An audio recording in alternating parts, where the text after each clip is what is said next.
Vamos para mais um teste aqui dos amplos e confortáveis estúdios B do Terra Negra. Eu acredito que com esse formato aqui eu vou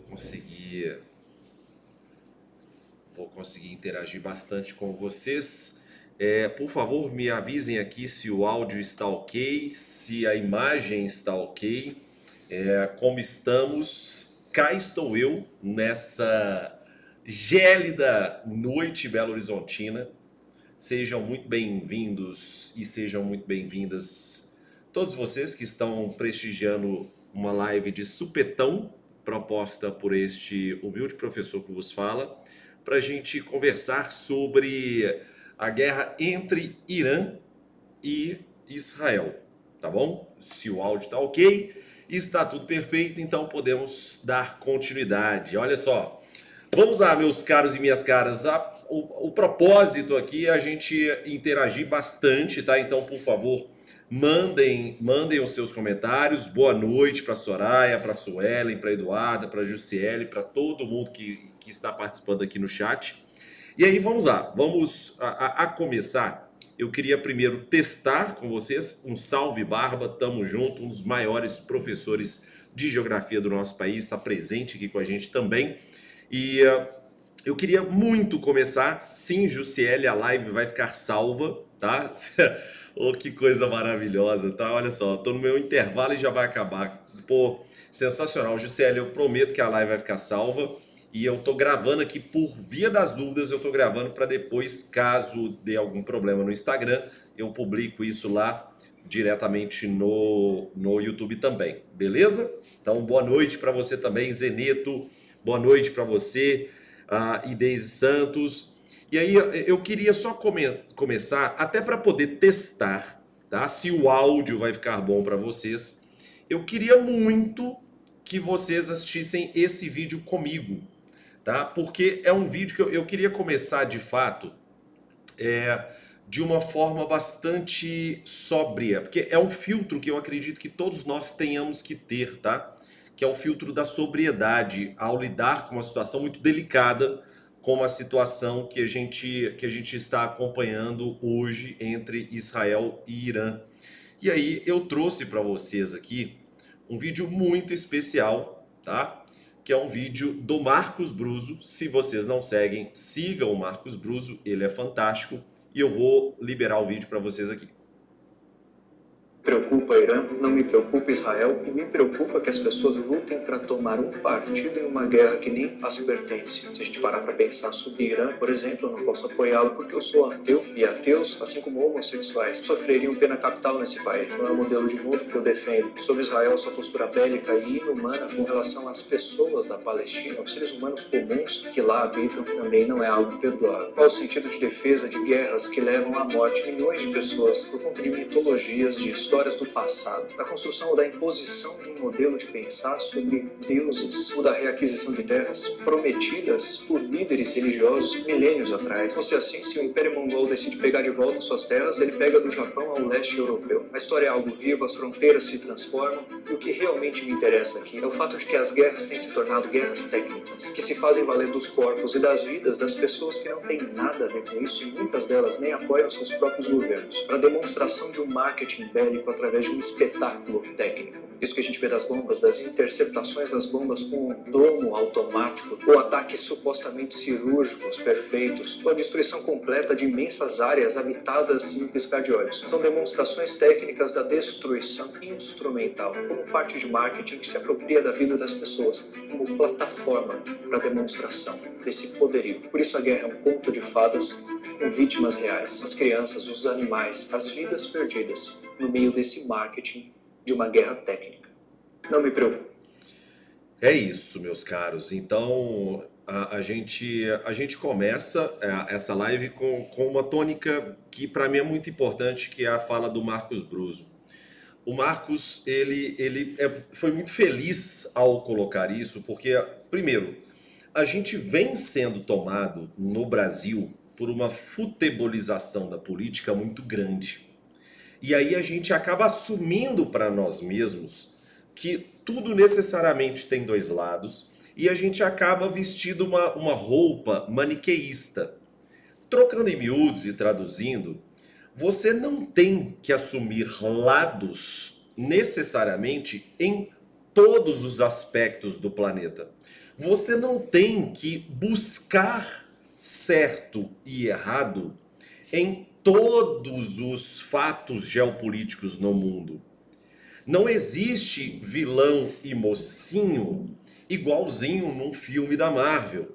Então tome bastante cuidado ao buscar compreensão dos fenômenos, dos processos, da geopolítica, porque você pode e deve buscar compreensão de fenômenos geopolíticos sem sombra de dúvidas. Mas a gente não pode ter uma veste extremamente apaixonada como algumas pessoas se dão ao direito de vestir, entendeu? Então é por isso que eu gosto muito, mas muito mesmo, dessa fala do Marcos Bruce, porque é o ponto que a gente tem que atacar. Então a gente tem que entender esse conflito? Tem. Então por isso que eu trouxe para vocês, tá? Primeiro, um mapa. Tá? A espacialização desse conflito é muito importante. Nós estamos aqui, tá, de frente para o Oriente Médio. Essa aqui é uma região muito especial no mundo e nós estamos falando de países muito importantes. Eu estou falando aqui de países, por exemplo, como o Irã, tá? Então aqui nós temos um país de dimensões monstruosamente grandes. O Irã é um país territorialmente enorme. O Irã é um país que tem uma demografia monstruosamente grande também. Tá? Eu não planejei fazer isso, mas eu tive uma ideia de te mostrar agora, porque realmente é muito interessante. O Irã tem uma demografia de basicamente quase 85 milhões de habitantes. Então, se eu estou falando do Irã, deixa eu achar aqui, olha. O Irã é uma potência gigantesca. Isso aqui é parte de um quadro que está lá disponível na plataforma do Terra Negra. Então, aqui nós estamos falando de um país de 1,6 milhão, né, no caso, de quilômetros quadrados de área. Então, eu estou falando da terceira maior reserva de petróleo do planeta. E aí sim, é algo realmente muito chocante. É uma potência militar? É uma potência militar. É uma potência industrial, é uma potência demográfica. Eu não estou falando da faixa de Gaza, eu não estou falando da Cisjordânia, eu não estou falando do Egito, que por mais que demograficamente seja uma grande potência, hoje é um país extremamente alinhado com interesses israelenses em diversas esferas, superando inclusive suas diferenças em relação à questão religiosa. Então, eu estou falando aqui de um país que, portanto, tem uma dificuldade logística e militar muito grande de sofrer com interferências do Estado de Israel, como por exemplo, existe em diversos outros países, como o Líbano, como a Síria. Então, muito obrigado, viu, Maria? Ô, Maria, valeu demais. Essas aulas de Oriente Médio são minha paixão dentro da plataforma também, tá? Sem sombra de dúvidas. Mas veja bem, olha a distância entre, e aí vamos colocar aqui os dois países, tá? Olha a distância entre Israel e Irã. Eu estou falando aqui, gente, basicamente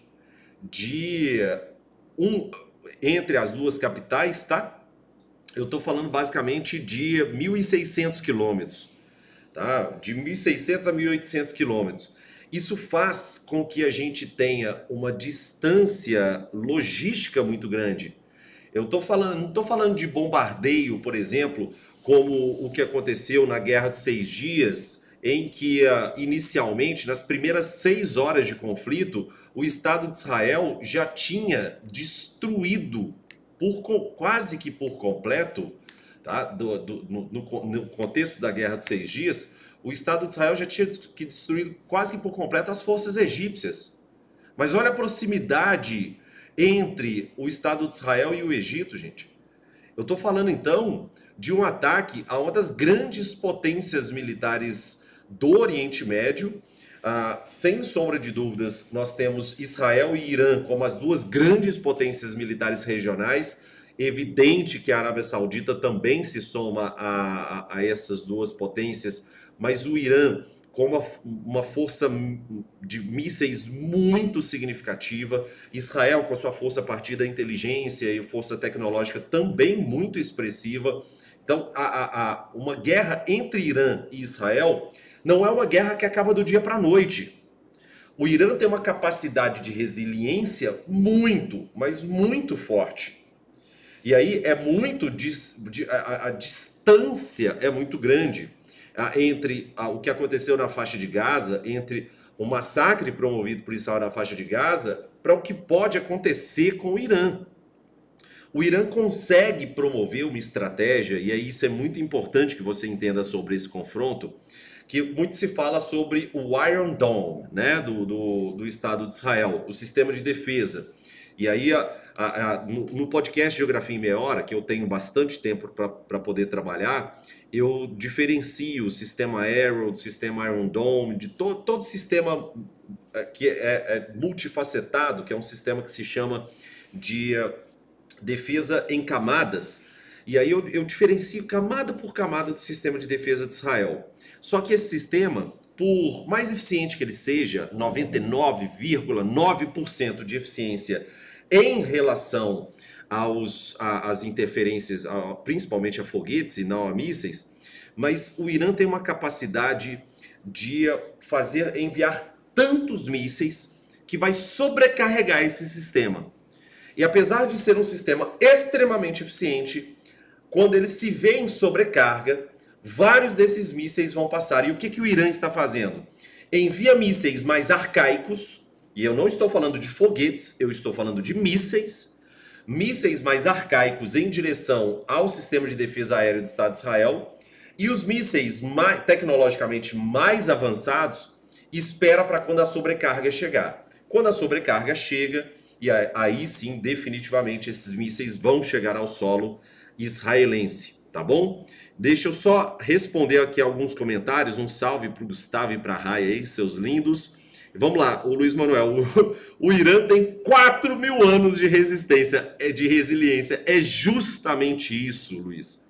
Assim, a capacidade de resistir do Irã é incomparável com os países com os quais Israel vem se chocando. Inclusive, deixa eu até comentar aqui, fazendo um elogio a um querido amigo que é o lado B da Geografia, que ele fez uma publicação muito, mas muito legal, mostrando os países em conflito no primeiro semestre de 2021, que nós temos, evidentemente, Rússia e Ucrânia, diversos outros países que se enfrentaram ao longo desse ano, mas o Estado de Israel continua em conflito no Oriente Médio, e é uma fonte muito boa para vocês procurarem, tá bom? Para além dos conflitos internos, então fica aí a dica de você seguir o lado B da Geografia. E aí vamos dar continuidade aqui. Vamos lá. Cheguei há pouco tarde, boa noite. Quais os principais fatores desse conflito? Gel, outros olhos, fez a pergunta. Vamos lá, Gel. É o seguinte, como fatores principais desse conflito, você tem, primeiro, um choque de narrativas, né? É uma eterna fala histórica em que numa guerra a primeira vítima é a verdade. Então, o fator a ser analisado é que existe uma guerra de narrativas muito forte ao entorno desse confronto, que é o que eu comecei a minha live muito preocupado para que a gente não caia justamente nessa novela de narrativas, ok? Além disso, nós temos fatores regionais importantíssimos. Olha o tanto que é importante a sua participação, Gel, e o tanto que você contribuiu aqui. Nós temos aqui na Península Arábica, a Península Arábica é essa região aqui, olha, Arábia Saudita, Catar, Bahrein, Emirados Árabes Unidos, Omã, Iêmen, tá? Essa é a Península Arábica. E aí, nessa região que é a Península Arábica, aqui ó, essa que eu estou circulando aqui, nós temos uma quantidade, uma disponibilidade em termos de reservas de petróleo que é gigantesca. Só que aqui o Irã, que é essa potência que eu mostrei para vocês, o Irã controla fortemente o Estreito de Hormuz. Então existe um fator energético muito considerável dentro desse contexto, ô Gel, que é o fato do Irã conseguir de forma muito fácil controlar o Estreito de Hormuz e, portanto, controlar a passagem de aproximadamente 30% de todo o comércio de petróleo do planeta Terra. É óbvio que os mercados já reagiram inicialmente às commodities, com destaque para o petróleo, mas essa reação dos mercados pode ser hiperbolizada caso esse confronto entre o Irã e Israel ganhe mais intensidade, ok? Então, é um segundo fator a ser analisado sem sombra de dúvida. Nós temos muitos fatores que devemos analisar. Por exemplo, como o Mathieu Laffer colocou sobre o Irã receber apoio de Rússia e China. Não é um apoio direto, tá? A Rússia tem uma posição muito importante na mediação desse conflito. Por quê? Vale lembrar que, historicamente, Israel tem uma proximidade com a Rússia, historicamente com a União Soviética, claro, né? Os 5 primeiros ministros do Estado de Israel eram, tá, basicamente socialistas e alinhados à potência soviética. Além disso, nós temos historicamente uma fatia muito considerável e muito importante da população israelense, oriundos também da antiga União Soviética. E, evidentemente, nós temos uma relevância muito grande do Vladimir Putin enquanto um mediador de conflito para essa questão. Além disso, a China é um fundamental comprador do petróleo iraniano. E, consequentemente, a gente espera que a China entre dentro desse contexto de mediação com a postura tradicional chinesa, que é a postura de apaziguamento e uma postura de bastante sobriedade, que é o que a gente precisa ao analisar um conflito como esse, tá bom? E aí, vamos lá. Opa, cadê meu salve? Ô, Diana, ô, Di, claro, seu salve tá aqui, tamo junto. Vitinho, não entendo muito o conflito em Gaza como está. Eu vou fazer uma live só para falar sobre Gaza, tá bom? O Irã pode resistir por tempo, mas devido à tecnologia israelense, a crescida assertividade de Israel, beleza. O Devarriol, eu concordo com você, tá? Tecnologicamente, Israel é um país muito impressionante. Além disso, os céus iranianos hoje são de Israel. Israel conseguiu no ano passado, em outubro de 2024, destruir as principais bases da defesa antiaérea do Estado iraniano, com ataques muito precisos, e consequentemente hoje o Irã realmente está com céus dominados pelo Estado de Israel, tá? Vamos lá, prof. Israel intercepta até passarinho que não é daquela área. Eu sei que muitos mísseis ao mesmo tempo, mas é ignorância minha pensar que eles estão permitindo que caiam os mísseis propositalmente. É muito difícil que isso aconteça, tá? E assim, pode acontecer de tudo. Beleza, o Rabi? Pode acontecer de tudo, assim. Suposições são válidas, tá? Falando em suposição, eu vou te mostrar, tá, algo importante aqui. Eu só vou responder a colocação do Luiz, porque a colocação do Luiz foi muito importante. Que tipo de apoio o Paquistão e a Arábia Saudita podem dar ao Irã? Vamos com calma, vamos separar os dois países. O Paquistão já se pronunciou de forma favorável à proteção iraniana. Então, já é aberto um apoio do Paquistão ao Irã com o desenrolar desse conflito. No caso da Arábia Saudita tem, ao meu ver, um dos papéis mais estratégicos se a gente quiser manter a paz no Oriente Médio. Por quê?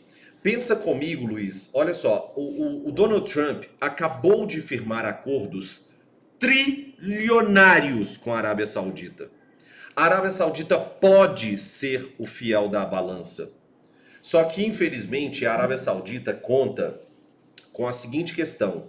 Para a Arábia Saudita, uma condição fundamental no estabelecimento de paz do Oriente Médio é que a Palestina se transforme em um Estado. E, ao mesmo tempo, para o Estado de Israel atual, e aí eu vou falar que é uma condição de Estado e não é uma condição de governo, a Constituição da Palestina é impossível. Por que eu falo que é uma Constituição de Estado e não de governo?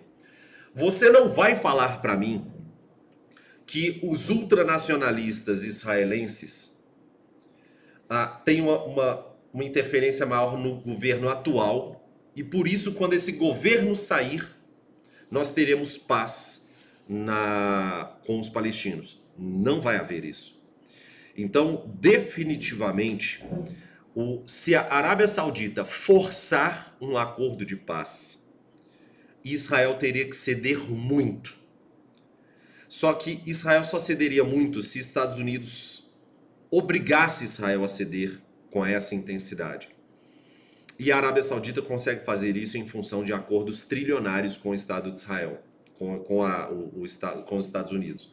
Logo, a Arábia Saudita tem uma postura muito, mas muito estratégica. Para mim, vai ser o grande fiel da balança na definição do equilíbrio regional, na definição da paz nessa região.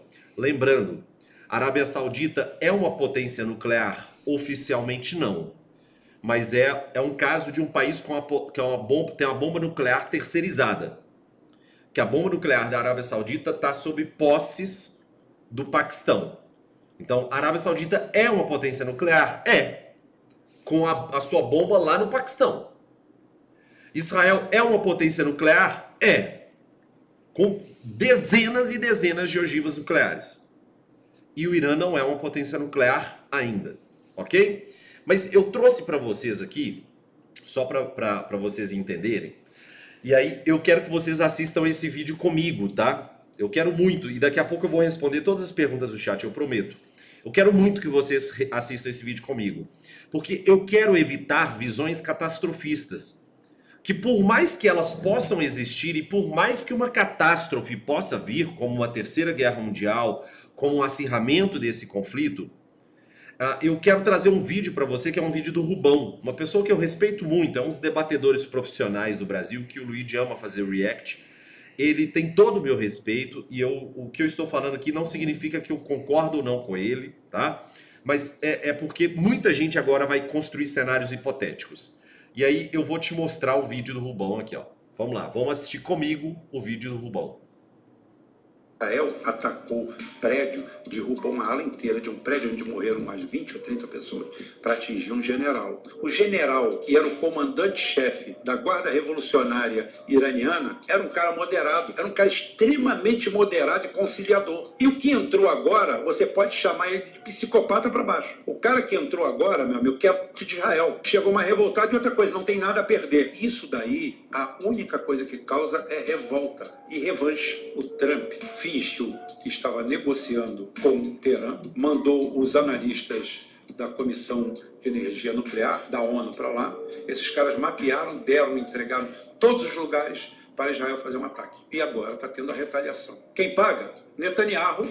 O que fez? Pegou um avião e está na Grécia. Se mandou. Quem vai morrer lá é o povo judeu, inocente. O seu chefe do Estado-Maior foi para os Estados Unidos. Cada um está mais longe do que pode. Atacaram e se mandaram. Todo esse ataque que houve foi coordenado pelo Pentágono, pela OTAN. Só que deve ter dado alguma coisa errada, porque parece que eles atingiram muitas iscas, alvos que não existiam. E no dia seguinte, quando acordou, eles disseram que tinham acabado com toda a capacidade de reação do Irã, e 12 horas depois os caras estavam soltando mísseis e está em outra leva lá, e deve vir outras. Agora, o que os sionistas fazem com Israel, usando o povo judeu como escudo, é uma coisa absurda.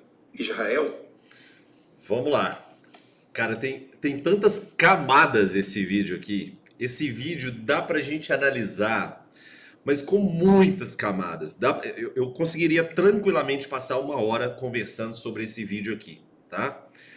Primeiro ponto, agora, essa é uma construção perigosa. Vocês repararam na construção? Ele fez uma construção dizendo, Israel assassinou o Salami, que era o principal responsável era o chefe maior das Forças Armadas, mas também diversos integrantes da própria construção das ogivas nucleares iranianas, tá? Então, os grandes cientistas foram assassinados por Israel recentemente. E ao longo das últimas décadas também, tá? Já tem décadas que Israel assassina cientistas iranianos que estão vinculados ao seu programa nuclear, ok? Beleza. Agora, por que eu achei perigosa a construção? Porque ela falou assim, ó, foi uma relação direta que ele fez entre Israel matou cientistas e matou o Salami e agora chegou um substituto mais perigoso que ele. Pode ser válido? Pode, mas é uma relação muito catastrofista e a partir de agora, tudo que o Irã for fazer é justificável, não para ele, mas se justifica porque entrou um cara psicopata no poder. Vocês entendem que são conjecturas e são linearidades que não existem dentro da geopolítica? Então, porque literalmente tudo pode acontecer. E aí todo mundo desenha o seu próprio cenário da sua própria cabeça. É tipo Bet, sacou? Então dá para pensar até no nome de Bet, a GeoBet, a Bet do fim do mundo. Agora o professor Rock tem um ano que fala que vai surgir uma terceira guerra mundial e que o Estado de Israel vai sumir do mapa. Enfim, agora vira um cenário muito aberto para os catastrofistas.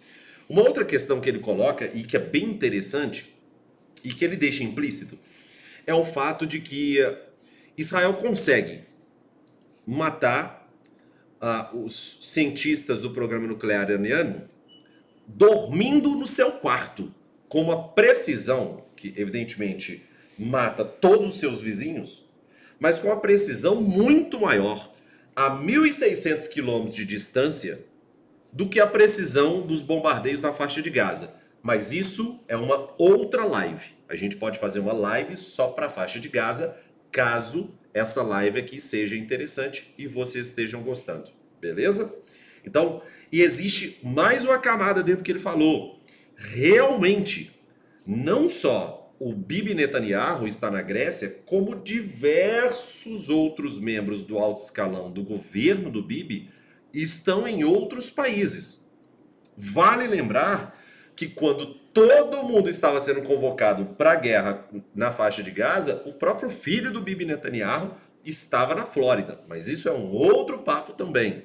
Tá vendo o tanto de camada que tem numa fala como essa? E aí eu trouxe para vocês também uma entrevista do Netanyahu na Fox News. Tá? Vamos lá, vamos escutar o Netanyahu. Targeting our civilians. Yeah. They're bombing our civilians. Olha só, eu tive que parar aqui porque é muito importante. Ele começa mostrando o absurdo. Esse é o Bibi Netanyahu, o Benjamin Netanyahu, que é o primeiro-ministro de Israel, que estava na Berlinda semana passada, quase caiu. E aí eu tenho que parar e explicar para vocês isso. Vamos lá. Por que o Bibi quase caiu? O Bibi, ele está na Berlinda do seu mandato há muito tempo. O Bibi é um corrupto, uma pessoa que é acusada de corrupção, tem um histórico vinculado à corrupção, tem um governo que está associado a um ultranacionalismo e a um radicalismo religioso absurdo, que beira o extremismo religioso. E aí surge, nas semanas anteriores, na verdade nos últimos anos, se discute muito uma situação muito grave em Israel.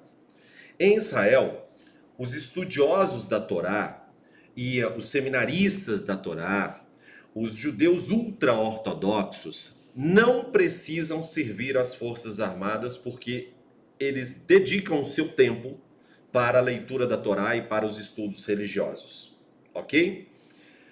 85% da sociedade israelense é contrário a isso e deseja que essa fatia da população ultra-ortodoxa tenha obrigatoriedade no alistamento também, bem como o restante da população, Ok? Você acha justo? Ok? Vamos lá, e aí vamos continuar. O Supremo, no Estado de Israel, passou a obrigar que essa população ultra-ortodoxa se alixe. Está acompanhando? Eu estou tentando ser didático. E aí, o que o Bibi Netanyahu conseguiu? Conseguiu, com a comunidade ultra-ortodoxa, a seguinte situação. Comunidade, eu sei que vocês não querem se alistar para as Forças Armadas, mas o que eu posso te dar em troca? E aí, os ultra-ortodoxos, em troca da manutenção do Bibi Netanyahu no poder, obrigaram Netanyahu a começar uma guerra para acabar com o regime iraniano. Então, eu quero que você entenda, com esses fatos postos, que tudo é uma situação política.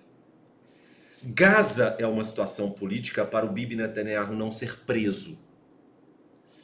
O Irã é uma situação política para o Bibi Netanyahu se manter no poder, não ser preso e atender aos anseios da comunidade mais radical, mais extremista dentro da sociedade israelense.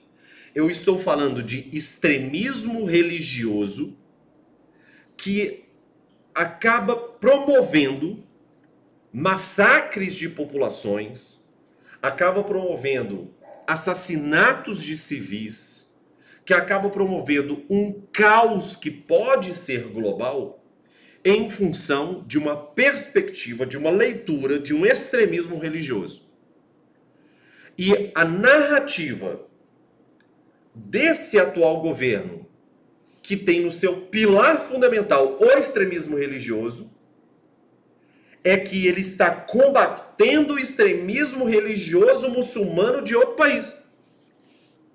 Vocês entendem? E aí vamos continuar. So that's the difference. They're a terrorist regime. We can't have Iran have nuclear weapons. And by the way, our intel shows that they intend to give these nuclear weapons to their Houthi proxies and others. E aí, vamos lá. É muito importante isso. Vamos voltar para o mapa, tá? Quando ele fala sobre os Houthis, tá? Os Houthis iemenitas, agora eu vou dar um zoom aqui, olha. Nós estamos falando sobre o Iêmen. O Iêmen é um país muito estratégico dentro do contexto do Oriente Médio. Muito, mas muito estratégico. Por quê? O Iêmen está na ponta da Península Arábica e aqui nós temos o Estreito de Bab el-Mandeb, o Portão das Lágrimas. O Estreito de Bab el-Mandeb faz a transição do Golfo de Aden para o Mar Vermelho. E nessa transição nós temos uma passagem que é um choke point, é um ponto de estrangulamento, é uma das áreas logisticamente mais importantes do planeta. Porque também nós temos aqui, e aí eu vou precisar andar no mapa com vocês, olha, deixa eu fazer uma trajetória importante. Muito petróleo sai do Golfo Pérsico, passa pelo Estreito de Hormuz, entra no Golfo de Omã, Mar da Arábia, do Mar da Arábia, Golfo de Aden, do Golfo de Aden passa pelo Estreito de Bab el-Mandeb, entra no Mar Vermelho, entra no Golfo de Suez, aqui tem um caminhozinho também, tá? Para o Golfo de Eilat, ou, tá? Aqui nós temos o Estreito de Tirã e o Golfo de Eilat. Aqui nós temos o Golfo de Suez, o Canal de Suez e o Mar Mediterrâneo. Esse é o caminho de boa parte do petróleo do mundo. Isso significa que esse estreito é muito importante. E aqui nesse país que chama Iêmen, nós temos os Houthis iemenitas, que é uma proxy iraniana, faz parte de um eixo chamado de Eixo das Resistências. O Irã é carregado de proxies. Eu vou dar destaque aqui de amarelo em várias proxies iranianas, por exemplo, como o Iêmen. Amarelo ficou ruim, né? Vou dar destaque de azul, então. Então aqui nós temos o Iêmen, nós temos também a Síria antes da fuga do Bashar al-Assad, tá? Nós temos também o Hezbollah, principalmente no sul do Líbano, nós temos forças no Iraque. Então, nós temos o Estado iraniano financiando as suas diversas proxies no mundo, beleza? E aí, voltando para a perspicácia e a inteligência israelense, Israel conseguiu desmantelar o regime do Assad. Israel hoje tem uma presença militar muito forte, militar direta, no sul da Síria e no sul do Líbano. Conseguiu desmantelar o que era considerado como o grupo terrorista mais forte do planeta, que era o Hezbollah. Conseguiu hoje atacar de forma muito intensa o Iêmen, os Houthis iemenitas, principalmente o porto de Hodeida, a região de Sanaa. E aí os Houthis iemenitas foram muito enfraquecidos. Conseguiu desmantelar as forças antiaéreas do Irã e tomou o céu iraniano. Ou seja, o Estado de Israel foi extremamente eficiente nesse sentido. Mas agora, voltamos à fala do Bibi Netanyahu, ok? Vamos lá, vamos voltar para a fala dele. And that's nuclear terrorism on a global scale. It threatens everyone. And the last thing is, they have plans to develop intercontinental ballistic missiles. Right now, 8,000 kilometers, very soon, just at a little distance, and they can reach the eastern seaboard of the United States. These people who chant death to America, try to assassinate President Trump twice, killed 241 of your Marines in Beirut, killed and injured thousands of American soldiers in Afghanistan and Iraq, try to bomb a restaurant in Washington, D.C., chant death to America, burn the American flag. Do you want these people to have nuclear, their target? Vamos lá. Essa narrativa do Bibi Netanyahu, ela existe literalmente há décadas. Tem décadas que ele fala sobre isso, não apenas para o Irã, tá? Como também para o Iraque. Uma justificativa cabal para intervenções ocidentais no Iraque foi justamente isso também, tá? Então, o Bibi Netanyahu, o próprio Bibi Netanyahu, para além do Estado israelense, já reafirma isso há muito tempo. Então, só para a gente ter, porque é bom que o chat já está se organizando aqui, a Rabi perguntou sobre os Houthis sendo xiitas ou sunitas, eles são xiitas, tá? E aí o Sérgio já me ajudou aqui respondendo também. Mas em relação a essa questão, é muito importante que você entenda que quando a gente lê no jornal, Israel, o Irã está há uma semana de ter a sua bomba nuclear. Há 15 anos atrás, o Irã também estava há uma semana de ter a sua bomba nuclear. Há 20 anos atrás, o Iraque estava há uma semana de ter a sua bomba nuclear. Então, esses países sempre estão há uma semana de terem a sua bomba nuclear, ok? Isso não significa, pelo amor de santo Deus, não significa que o Irã não esteja ou não tenha nos seus planos, tá, um programa nuclear que se volte à sua militarização. Um artefato bélico militar, tá? Claro que não significa, mas essa narrativa do Bibi Netanyahu é muito recorrente, é muito constante, ok? E aí é por isso que é muito complexa essa situação, é muito delicada essa situação. E aí vamos lá, só para a gente entender, tá? Eu trouxe um outro vídeo aqui, que é o seguinte. O Bibi Netanyahu, ele amarra Israel aos Estados Unidos na fala dele. Lembra da fala dele? Agora, repara nas legendas e repara em quem está falando, tá? Repara nas falas, nas legendas, ok? Vamos lá. Neither Iran or the United States want to fight each other. It's the Israelis who have been trying to pull the Iranians and the Americans into a fight. Netanyahu's greatest dream in life is a war between the United States and Iran. Netanyahu will drag him into the abyss. He wants this war in the Middle East, come hell or high water, and it's not in their interest. What war? The war with Iran.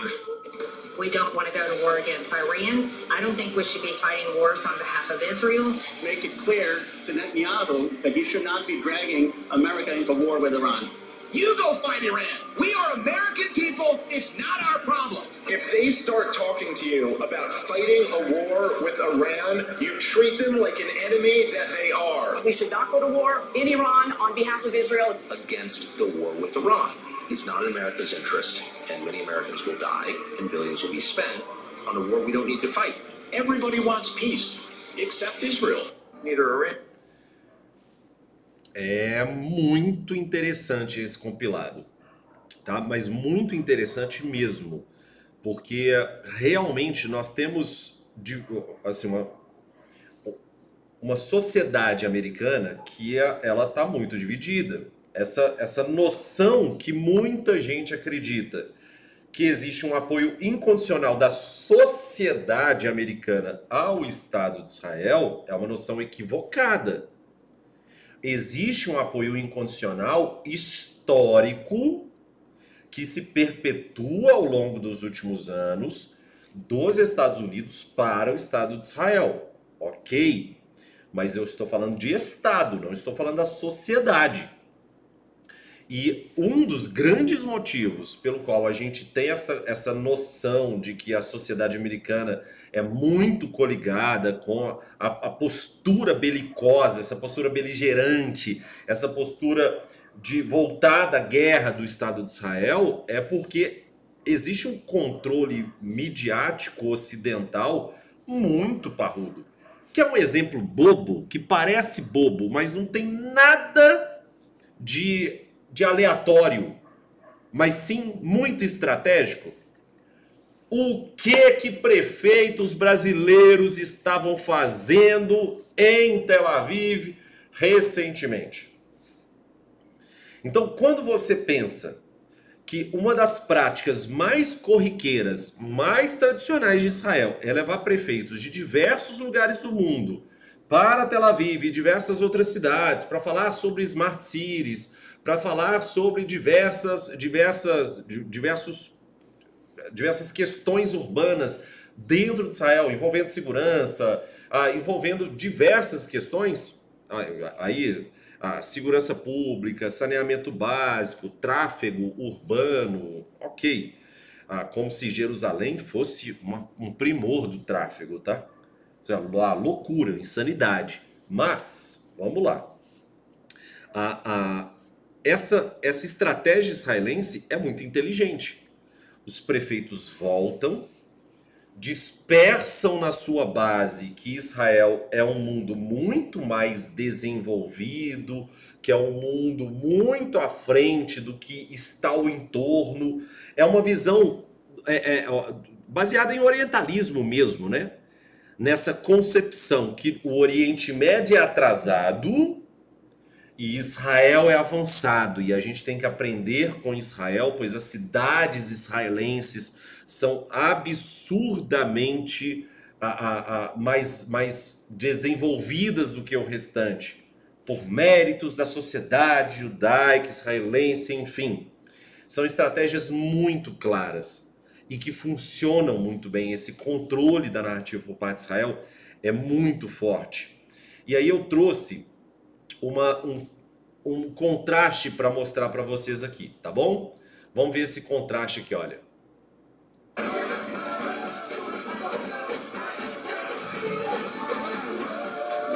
Isso é o Líbano. Ok, isso chocou muita gente, né? Muitos lugares no Líbano, na Síria, no Irã, no Iraque, no Iêmen, muitos locais comemorando o fato do Estado de Israel estar sendo alvejado por mísseis. E aí você vira para mim e fala assim, Vitinho, isso é uma maldade? Cara, é a primeira fala da nossa live de hoje, tá? Você tem que primeiro entender que cada uma dessas sociedades, seja a sociedade libanesa, seja a sociedade síria, a sociedade iemenita, a sociedade iraquiana, a sociedade iraniana, são muito diferentes do que você imagina que elas são.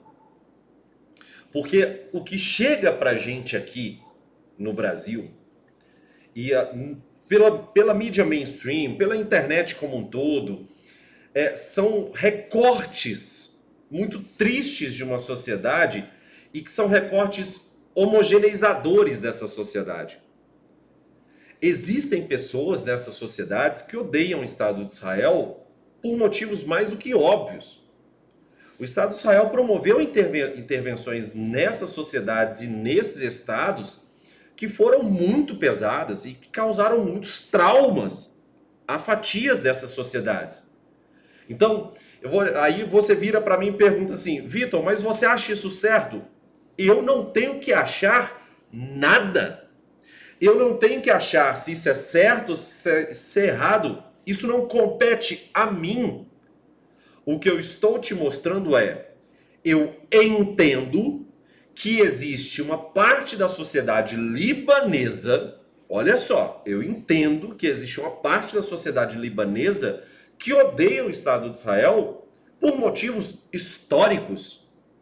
As tensões, as rusgas, os atritos, as guerras envolvendo esses dois países são históricas. Então eu entendo isso. Só para contrastar, eu queria mostrar para você essa cena aqui, olha. Vamos lá. Isso são vídeos no TikTok da sociedade, de parte da sociedade israelense. Olha o tanto de flexibilizador que eu estou usando na minha fala. De parte da sociedade israelense que fez vídeos sobre a situação da população de Gaza. E aí, esses vídeos, eu tenho total direito de achar que são deploráveis, porque se trata de uma aí vamos, eu não vou entrar na situação Léo Lins aqui, tá bom? Mas se trata de uma fala desprezível, se trata de uma situação desumana. Eu estou tentando amenizar muito a minha fala aqui agora, porque eu queria falar coisas muito mais pesadas. De quem fez esses vídeos ridicularizando o que a população de Gaza estava passando. Sem luz, sem energia elétrica, sem água, sem alimento, debaixo de escombros, sem os seus familiares que foram assassinados.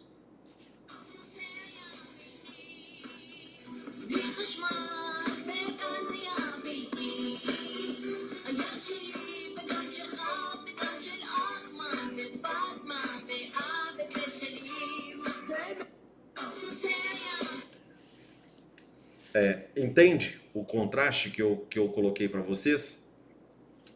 Nós temos uma situação que, ao meu ver, é catastrófica.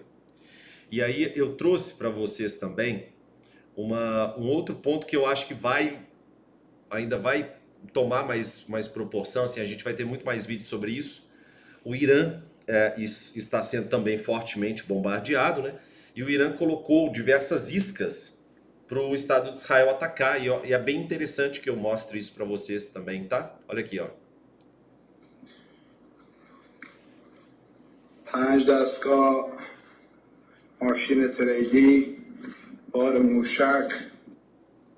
Então, basicamente, são áreas que, por imagens de satélite, você veria que é uma instalação nuclear ou é uma instalação de uma base militar, mas era só uma isca.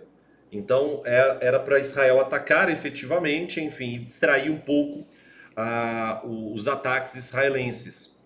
Além disso, hoje nós tivemos uma situação da TV estatal iraniana que foi atacada, né? Olha só.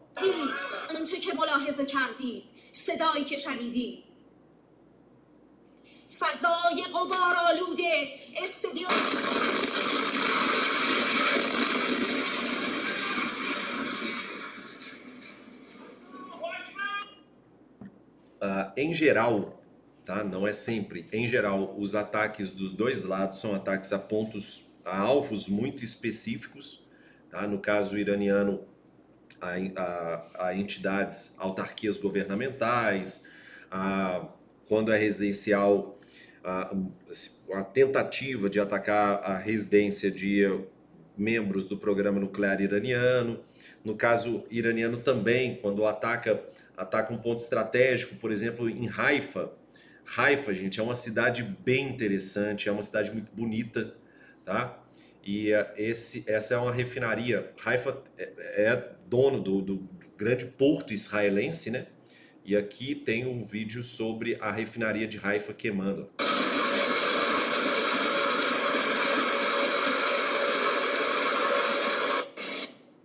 E aí nós temos, então, ataques a refinarias, ataques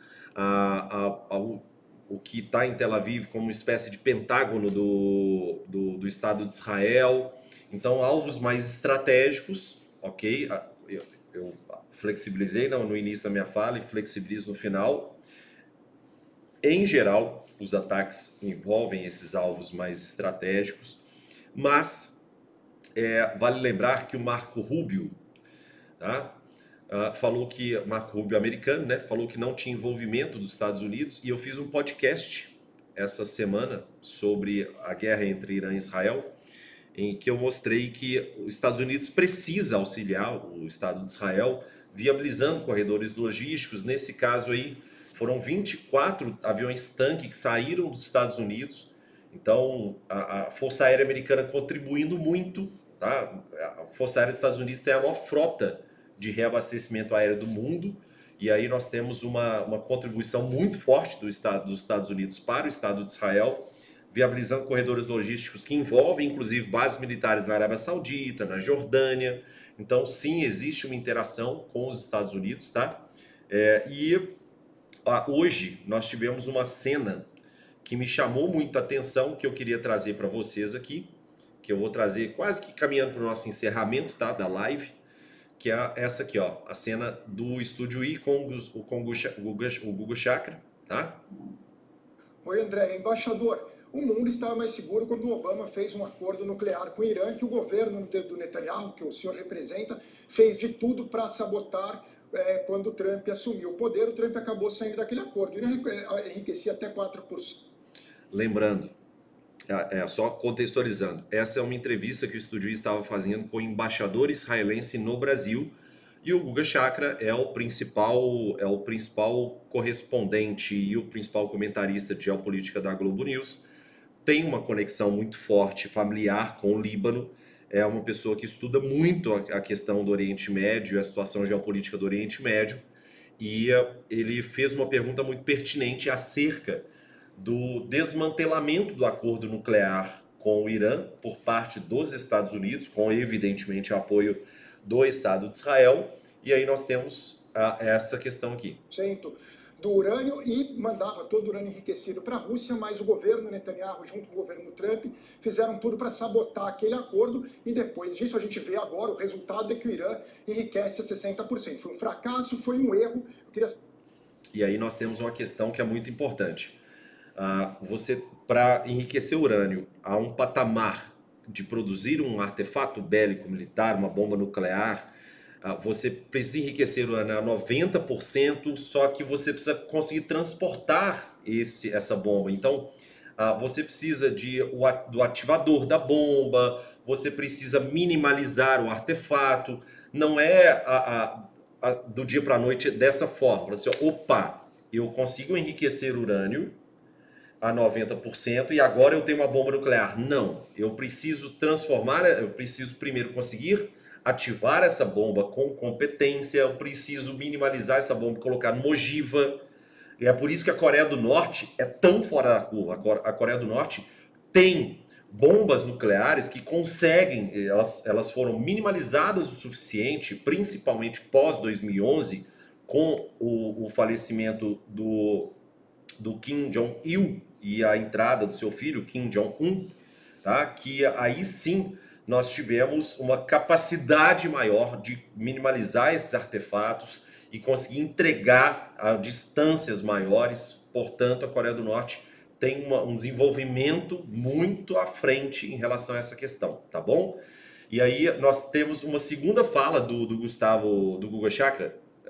Eu sempre chamei de Guga Chakra, nem sei se ele chama de Gustavo, não sei nem porque eu chamei de Gustavo.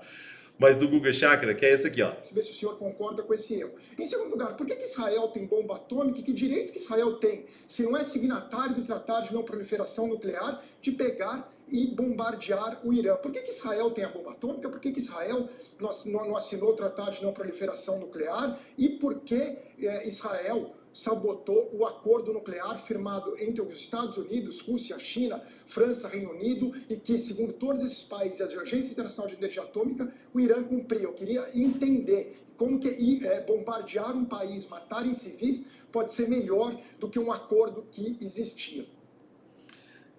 Terminou aqui a fala dele sobre o fato do Estado de Israel não ser signatário do TNP. O Estado de Israel mantém a sua política de opacidade nuclear, é uma potência nuclear com dezenas de ogivas, e a resposta do embaixador, depois eu fui procurar a resposta do embaixador. O embaixador foi ensaboado, deixa eu te ensinar a técnica de debate, técnica que muitos políticos usam, muitos embaixadores usam. É só você não responder o que a pessoa perguntou. Se você é eloquente, se você tem uma boa retórica, coisa que não era o caso desse embaixador, ele fala muito mal português, inclusive. Mas, se você é eloquente e tem uma boa retórica, é só simplesmente não responder. Ô, gente, tempo de TV é curto. Se você não responde, não responde, tá ok. Sacou? Tem uma parcela ali da população que não vai nem entender que você não respondeu e vai achar que você respondeu de forma ok. Então, é bizarra essa situação.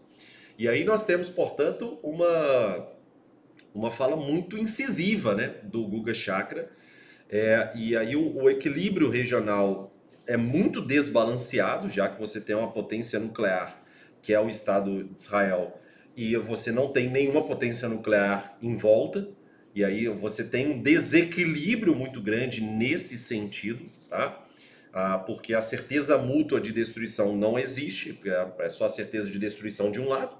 Então, esse desequilíbrio é uma situação muito delicada e caberia uma live também só sobre isso. Nós estamos nos encaminhando para o final dessa live. Eu queria saber se, primeiro, vocês estão vivos, vocês estão bem, tá? A live no Instagram, ela não pode, salvo engano, ela tem um limite de 1 hora e a gente está chegando nesse limite. Mas eu primeiro queria agradecer a todo mundo, pedir desculpa por não ter respondido todas as dúvidas aqui, tá? Mas estou aberto você pode mandar, seja no perfil do Terra Negra, seja no meu perfil pessoal também, pode mandar, vamos trocar ideia, vamos interagir. Vamos lá, será que as estruturas estão em bunkers sobre as montanhas do Irã e seriam atacadas somente de fachada? É justamente isso, doutor Ricardo. Você foi direto no ponto, tá? É muito importante sua fala. Por mais que eles tenham atacado a superfície, existem instalações nucleares, as mais importantes do Irã, estão a 500 metros, a 600 metros de profundidade. São instalações inacessíveis, mesmo para mísseis absurdamente potentes. Então, não é por essa via que você vai desmantelar por completo o programa nuclear iraniano. Ok? Eu concordo demais com a sua colocação aí. Foi uma pergunta muito, mas muito legal. Beleza? Vamos lá. Eu vou salvar, eu espero que tenha conseguido salvar essa live, tá? E disponibilizar lá no YouTube. E eu espero que fique salvo aqui também para vocês, tá? Que eu pretendo fazer essa live no mínimo semanalmente, porque adorei poder interagir com vocês, adorei de verdade. Geopolítica é uma paixão da minha vida e eu espero que a gente consiga poder interagir mais em outros momentos. Vocês gostaram desse formato? Eu tentei trazer mapa, tentei trazer vídeos para a gente poder interagir e conversar mais sobre essa questão. Espero que tenha ficado bom, espero que tenha ficado no agrado de todo mundo. Não deixe de conhecer o nosso curso, tá? Nós temos um curso completo de ciências humanas e, evidentemente, a geopolítica está inclusa. Lá a gente destrincha muito bem a geopolítica, país por país, fato por fato, fato histórico por fato histórico. Então, é um curso muito robusto. E essa live, Felipe, a live vai ficar salva no Instagram e no YouTube. Só que por causa da duração, eu não sei se o Instagram vai aceitar. Mas se ele não aceitar, eu tô gravando um backup para subir para o YouTube. Beleza? Tranquilo? Então, um beijo no coração de todos vocês. Um grande agradecimento aqui a todo mundo que participou. Valeu demais a conta e até a próxima. Tchau, tchau.